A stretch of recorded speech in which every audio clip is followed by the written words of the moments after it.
अब जैसे ही अंकुर वारिकू ने ये अनाउंस किया कि वो अपना 100 करोड़ का कोर्स बिजनेस बंद कर रहे हैं, completely बंद कर रहा हूँ। Ankur Warikoo shutting down his business. अंकुर वारिकू का 100 करोड़ का बिजनेस बंद हुआ। Web builder shutting down even after 5 lakh students. Almost internet के सारे बिजनेस एक्सपर्ट्स लिंक्डइन और ट्विटर पे अपने अपने कंक्लूजन्स लेकर आ गए। वहाँ पे लंबे लंबे थ्रेड शुरू हो गए।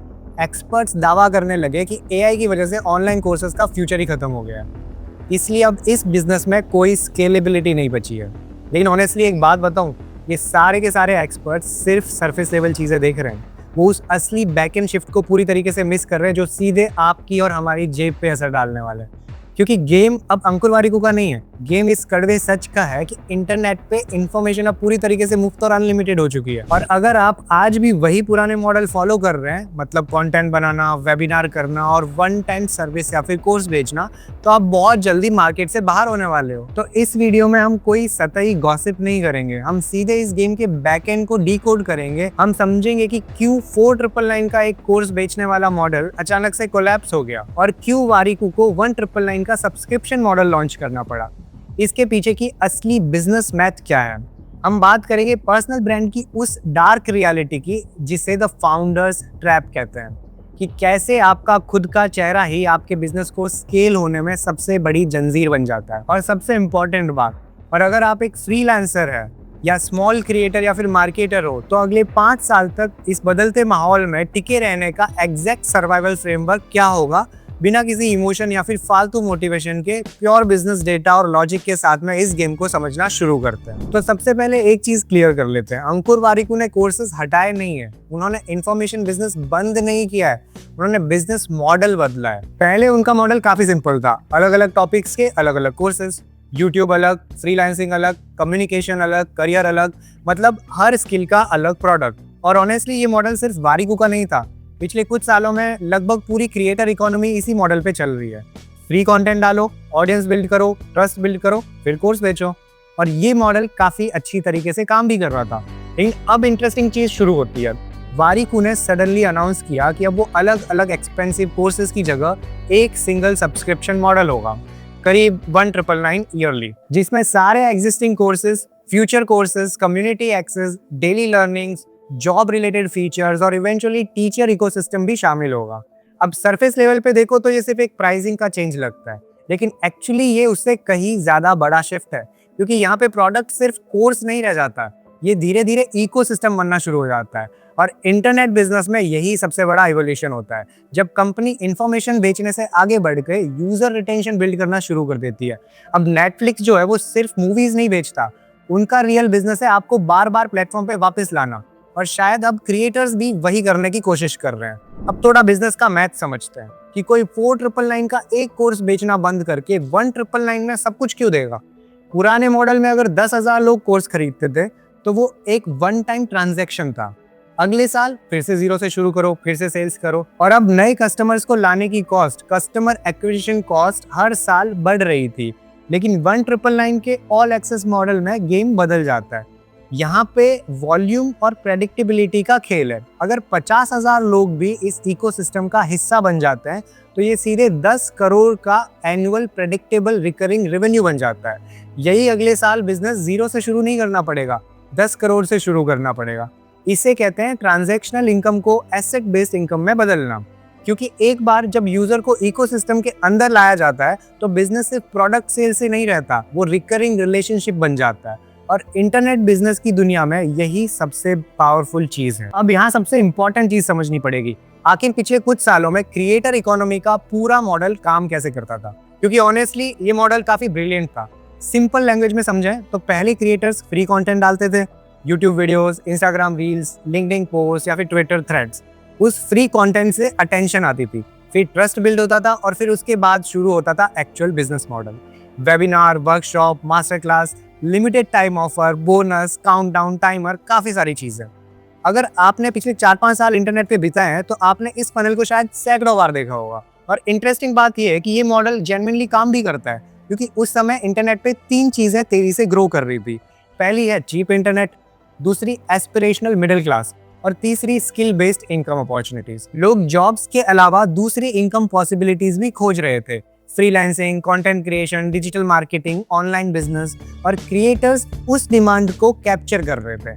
लेकिन फिर धीरे धीरे प्रॉब्लम शुरू होने लगी। पहली प्रॉब्लम आई कि लोग कोर्सेज ज़्यादा खरीद रहे थे लेकिन कंप्लीट कम कर रहे थे। इन्फॉर्मेशन कंज्यूम हो रही थी लेकिन ट्रांसफॉर्मेशन नहीं हो रहा था। और शायद आपने खुद भी ये नोटिस किया होगा कि लैपटॉप में डजन्स ऑफ सेव्ड कोर्सेज पड़े रहते हैं लेकिन एक्चुअल इम्प्लीमेंटेशन बहुत कम होता है। दूसरी प्रॉब्लम ये थी कि ऑडियंस लगातार बेचने से थक गई थी। हर जगह वेबिनार्स आ रहे हैं, हर जगह urgency, scarcity, last few seats remaining, offer ending tonight. धीरे धीरे इंटरनेट पे ट्रस्ट इरोजन शुरू हो गया। और फिर सबसे बड़ा शिफ्ट आया, वो है एआई। आज लोग चैट जीपीटी से पूरा रोड मैप बनवा लेते हैं, यूट्यूब पे फ्री ट्यूटोरियल्स देख लेते हैं, रेडिट के थ्रेड्स पढ़ लेते हैं। मतलब इन्फॉर्मेशन की प्रॉब्लम पहले जैसी नहीं रही है, क्योंकि जब इन्फॉर्मेशन रेयर थी तब कोर्सेज बहुत वैल्यूएबल थे। लेकिन जैसे जैसे एआई टूल्स पावरफुल होते गए, इन्फॉर्मेशन की स्कैरसिटी खत्म हो गई और यहीं से क्रिएटर इकोनॉमी का पूरा इक्वेशन बदलना शुरू हो गया।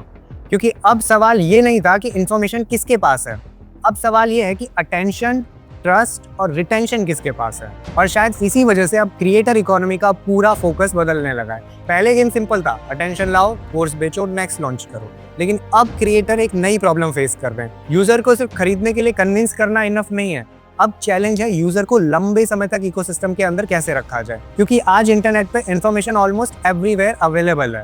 रियल एडवांटेज अब इंफॉर्मेशन में नहीं, रिलेशनशिप में है। और शायद इसी वजह से अब क्रिएटर्स सिर्फ कोर्सेज नहीं बना रहे, वो सिस्टम बना रहे हैं, कम्युनिटीज बना रहे हैं, सब्सक्रिप्शंस बना रहे हैं और नेटवर्किंग लेयर्स बना रहे हैं। अगर आप वारिको के नए मॉडल को ध्यान से देखोगे तो इंटरेस्टिंग चीज कोर्सेज नहीं है, इंटरेस्टिंग चीज ये है कि वो यूजर जर्नी को लंबा करने की कोशिश कर रहा है। मतलब एक बार कोर्स खरीद कर गायब हो जाने वाला यूजर नहीं, बल्कि ऐसा यूजर जो बार बार प्लेटफॉर्म पर वापस आए। और यहीं से क्रिएटर बिजनेस धीरे धीरे मीडिया कंपनी से प्लेटफॉर्म बिजनेस बनना शुरू हो जाता है। लेकिन यहाँ पे एक हिडन प्रॉब्लम आती है। प्लेटफॉर्म बिजनेस सुनने में जितना पावरफुल लगता है, बिल्ड करने में उतना ही डिफिकल्ट है। क्योंकि क्रिएटर बिजनेस में एक हिडन लिमिटेशन होती है। शुरुआत में पर्सनल ब्रांड बहुत पावरफुल लगता है। एक इंसान कैमरा पे आता है, अपनी स्टोरी बताता है, नॉलेज शेयर करता है, ऑडियंस उस पर ट्रस्ट करती है। और यही वजह है कि पर्सनल ब्रांड इतनी तेजी से ग्रो करते हैं। क्योंकि एक स्टेज के बाद पूरा बिजनेस फाउंडर के ऊपर डिपेंड होने लगता है। अटेंशन फाउंडर पे, ट्रस्ट फाउंडर पे, सेल्स फाउंडर पे, ग्रोथ फाउंडर पे। और यही चीज इवेंचुअली बॉटलनेक बन जाती है। क्योंकि एक इंसान की एनर्जी लिमिटेड होती है, एक्सपर्टीज लिमिटेड होती है और इवन टाइम भी लिमिटेड होता है। और इसी पॉइंट पे बहुत सारे क्रिएटर्स रियलाइज करते हैं कि अगर बिजनेस को स्केल करना है तो बिजनेस को क्रिएटर से बड़ा बनना पड़ेगा। और शायद वारिको का पूरा शिफ्ट कहीं ना कहीं इसी डायरेक्शन में जाता दिखता है।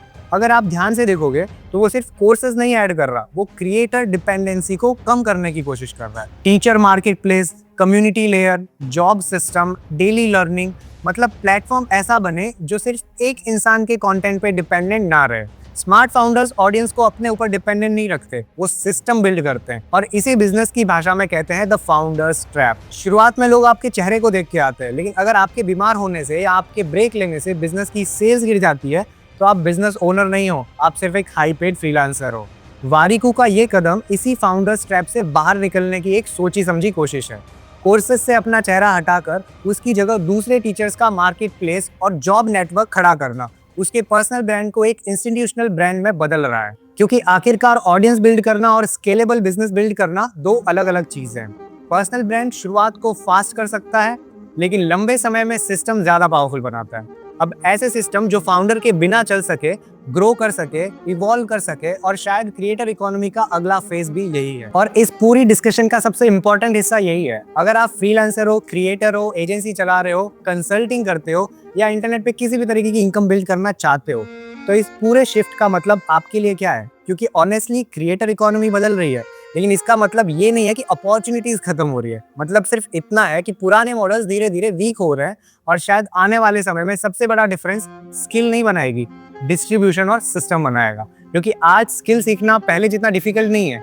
एआई टूल्स है, फ्री कंटेंट है, ट्यूटोरियल्स है, लेकिन अटेंशन अभी भी लिमिटेड है, ट्रस्ट अभी भी लिमिटेड है। और यही वजह है कि फ्यूचर में सिर्फ वही लोग लंबे समय तक टिक पाएंगे जो ऑडियंस के साथ रियल रिलेशनशिप बिल्ड कर पाएंगे। पहले इंटरनेट बिजनेस अक्सर वन टाइम ट्रांजैक्शन पे चलता था। कोर्स बेचो, प्रोजेक्ट लो, सर्विस दो, फिर अगले क्लाइंट की तलाश करो। लेकिन ये मॉडल बहुत अनस्टेबल हो सकता है, क्योंकि हर महीने फिर से शुरुआत करनी पड़ती थी और इसी वजह से अब smart businesses recurring relationship build करने की कोशिश कर रहे हैं। Communities, memberships, subscriptions, long term clients और रिटेनर मॉडल्स। मतलब इंटरनेट का बिजनेस धीरे धीरे ट्रांजैक्शनल मॉडल से रिलेशनशिप मॉडल की तरफ जा रहा है। और ऑनेस्टली स्मॉल क्रिएटर्स की सबसे बड़ी मिस्टेक भी शायद यही होती है। वो ऑडियंस बिल्ड करने की कोशिश करते हैं लेकिन सिस्टम बिल्ड नहीं कर पाते। एक वायरल रील आ गई, कुछ फॉलोअर्स आ गए, थोड़े लीड्स आ गए, अब उसके बाद क्या? कोई लॉन्ग टर्म स्ट्रक्चर नहीं, कोई रिटेंशन नहीं, कोई रिपीट रिलेशनशिप नहीं। और यही वजह है कि बहुत सारे क्रिएटर्स बाहर से सक्सेसफुल दिखते हैं लेकिन इंटरनली अनस्टेबल होते हैं, क्योंकि अटेंशन बोरोड एसेट है लेकिन रिलेशनशिप ओन्ड एसेट बन सकती है। और शायद आने वाले 5 सालों में यही सबसे बड़ा मोड बनने वाला है। तो अगर आप एक स्मॉल क्रिएटर, फ्रीलांसर या मार्केटर हो तो इस नए गेम में बने रहने के लिए आपको ये 3 चीजें तुरंत अपने काम में लागू करनी होगी।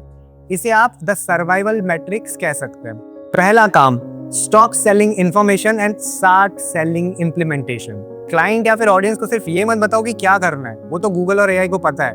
उनको ये करके दे दो या फिर आप अकाउंटेबिलिटी को बेचो। सेकंड काम है shift from transaction to retainer.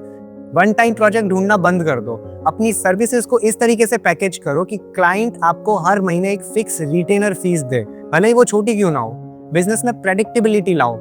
तीसरा काम है बिल्ड एंड ओन्ड कम्युनिटी। अपने फॉलोअर्स को इंस्टाग्राम या फिर यूट्यूब के भरोसे मत छोड़ो, उन्हें अपनी ईमेल लिस्ट, व्हाट्सएप कम्युनिटी या किसी प्राइवेट प्लेटफॉर्म पर शिफ्ट कर दो ताकि एल्गोरिदम बदलने पे आपका बिजनेस ठप ना हो। तो अब असली सवाल ये नहीं है कि क्या कोर्स बिजनेस खत्म हो रहा है। असल सवाल शायद ये है कि इंटरनेट पे वैल्यू की डेफिनेशन बदल रही है, क्योंकि एक समय था जब इंफॉर्मेशन ही पावर थी। जिसके पास नॉलेज थी उसके पास एडवांटेज था, लेकिन अब इंफॉर्मेशन धीरे धीरे कमोडिटी बनती जा रही है। एआई टूल्स उसे फास्टर बना रहे हैं, इंटरनेट उसे एक्सेसिबल बना रहा है। और शायद इसी वजह से फ्यूचर सिर्फ कंटेंट का नहीं रहेगा, फ्यूचर होगा ट्रस्ट का, रिलेशनशिप का और कम्युनिटीज का। और शायद इसी वजह से अब क्रिएटर्स भी सिर्फ वीडियोस अपलोड नहीं करना चाहते, वो इकोसिस्टम बिल्ड करना चाहते हैं। ऐसी जगह जहाँ पे लोग सिर्फ लर्न ना करें बल्कि वापस भी आते रहें। लेकिन यहाँ एक इम्पोर्टेंट वार्निंग भी है, हर कम्युनिटी वैल्यूएबल नहीं होती, हर सब्सक्रिप्शन भी यूजफुल नहीं होता और हर इकोसिस्टम रियल ट्रांसफॉर्मेशन क्रिएट नहीं करता। क्योंकि आखिर में इंटरनेट बिजनेस का सबसे डिफिकल्ट हिस्सा आज भी वही है, ह्यूमन बिहेवियर। लोग इंफॉर्मेशन कलेक्ट करना आसान समझते हैं लेकिन कंसिस्टेंट एग्जीक्यूशन आज भी बहुत रेयर है। और शायद इसी वजह से आने वाले समय में वही बिजनेसेस सबसे ज्यादा वैल्यूएबल बनेंगे जो सिर्फ अटेंशन कैप्चर नहीं करेंगे बल्कि लोगों की एक्चुअल ग्रोथ में मीनिंगफुल रोल प्ले करेंगे। और ऑनेस्टली मुझे नहीं लगता कि ये सिर्फ अंकुर वारिकू की स्टोरी है, मुझे लगता है ये इंटरनेट बिजनेस के अगले फेज की शुरुआत है, जहाँ कंटेंट हर जगह होगा, एआई हर जगह होगा, लेकिन ट्रस्ट, रिटेंशन और रियल रिलेशनशिप सबसे वैल्यूएबल एसेट बन जाएंगे। कंटेंट शायद हर जगह होगा लेकिन ट्रस्ट अभी भी रेयर होगा।